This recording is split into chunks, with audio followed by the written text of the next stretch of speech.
Hey, welcome to the Phenom's Corner. This is your host, the Phenom, and today I'm talking about The Final Destination. Not to be confused with Final Destination.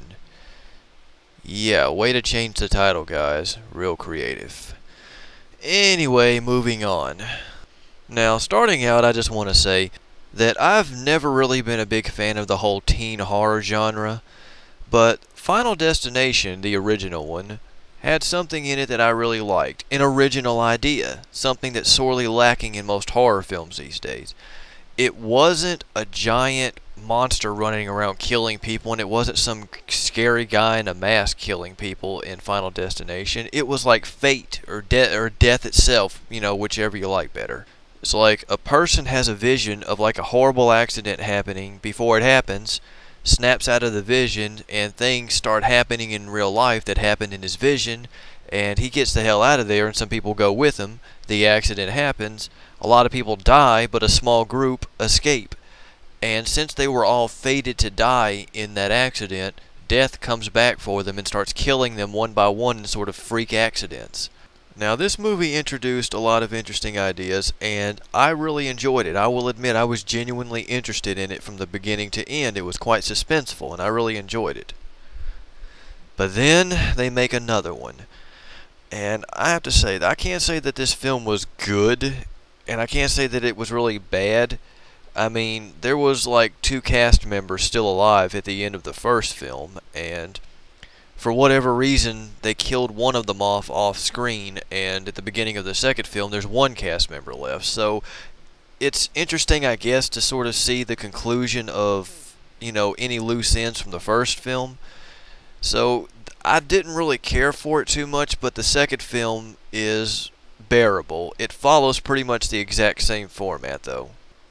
But guess what? They make a third one, and Jesus Christ, this is starting to get out of hand.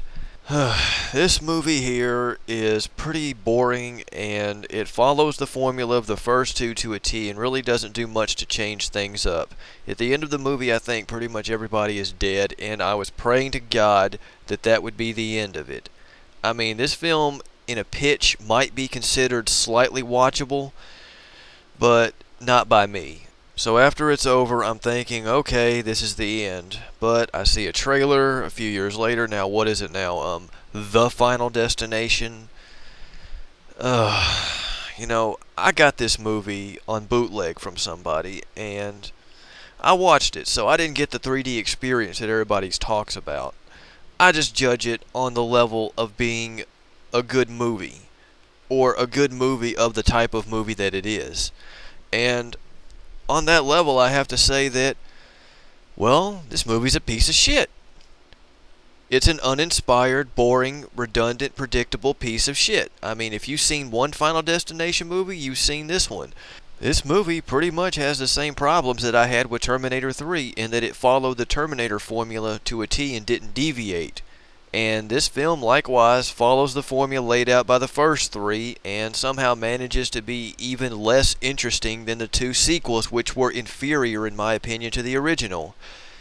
All in all, I have to say I didn't pay for this, so I can't get too mad about it, and people who go to see it purely for the deaths and purely for the 3D experience may enjoy it, but on the level of being up to par, it's just not. And, let's just say that I hope to God that this is the final destination for this series, because Final Destination has suffered the same problem that so many other horror franchises that go too long have. They get boring, they get predictable, they get uninteresting. Which brings me directly into another horror franchise that I've got to say something about. And this is going to get messy.